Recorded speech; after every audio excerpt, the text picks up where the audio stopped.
Je m'appelle Laetitia Mottet, j'ai créé mon entreprise il y a maintenant 2 ans en tant que sophro-analyste des mémoires prénatales et de la naissance et numérologue. J'étais dans le service à la personne pendant 22 ans, directrice d'une entreprise de service à domicile. J'ai toujours aimé l'humain, ça a toujours été au cœur de mes priorités de manager avec beaucoup de bienveillance, principalement des femmes que j'accompagnais et puis des entrepreneurs pour un réseau de franchise qu'on développait. Et ça m'a toujours donné envie en fait, de développer des compétences autour de l'humain. Donc je me suis formée sur toute autre chose puisque c'est une reconversion professionnelle avec une formation que j'avais trouvée très intéressante justement sur les mémoires prénatales et de la naissance. Et ça m'a donné le déclic, une fois la formation faite, de m'installer, ce que j'ai fait donc en septembre 2022.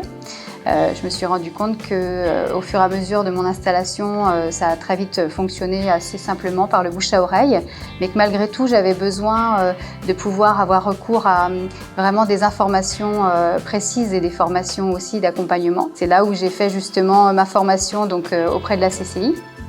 Première formation sur la micro, pour vraiment comprendre les tenants, les aboutissants, les engagements, les obligations légales concernant cette micro-entreprise. Et puis après, et un peu tard cela dit, j'ai fait la formation Starter auprès de la CCI justement pour avoir une visibilité, un accompagnement à me faire connaître avec la création d'un site internet, avec la communication, carte de visite, logo.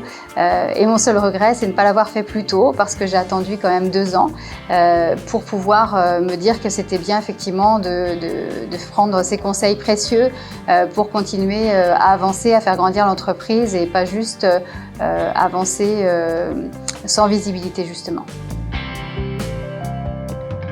J'ai tout de suite eu confiance moi auprès de la CCI pour faire ce parcours parce que ça a toujours été un point d'exigence, d'avoir les meilleurs en fait pour travailler et que la CCI en Mayenne, voilà, je savais la réputation de la CCI et de ce que je pouvais avoir comme conseil auprès d'eux.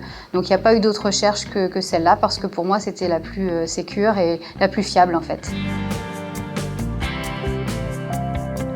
C'est de prendre le temps de le faire en amont au mieux du possible avant de la création bien évidemment, de bien préparer son projet, de faire un prévisionnel, d'être accompagné pour ça et puis de construire vraiment son projet comme une entreprise tout simplement hein, avec un plan de communication, avec un plan financier qui est établi, avec toutes ces règles qui s'appliquent aux entreprises habituellement et qu'on prend moins en considération quand on est auto-entrepreneur parce que ça ne concerne pas une entreprise qui se crée, mais une personne qui crée son entreprise.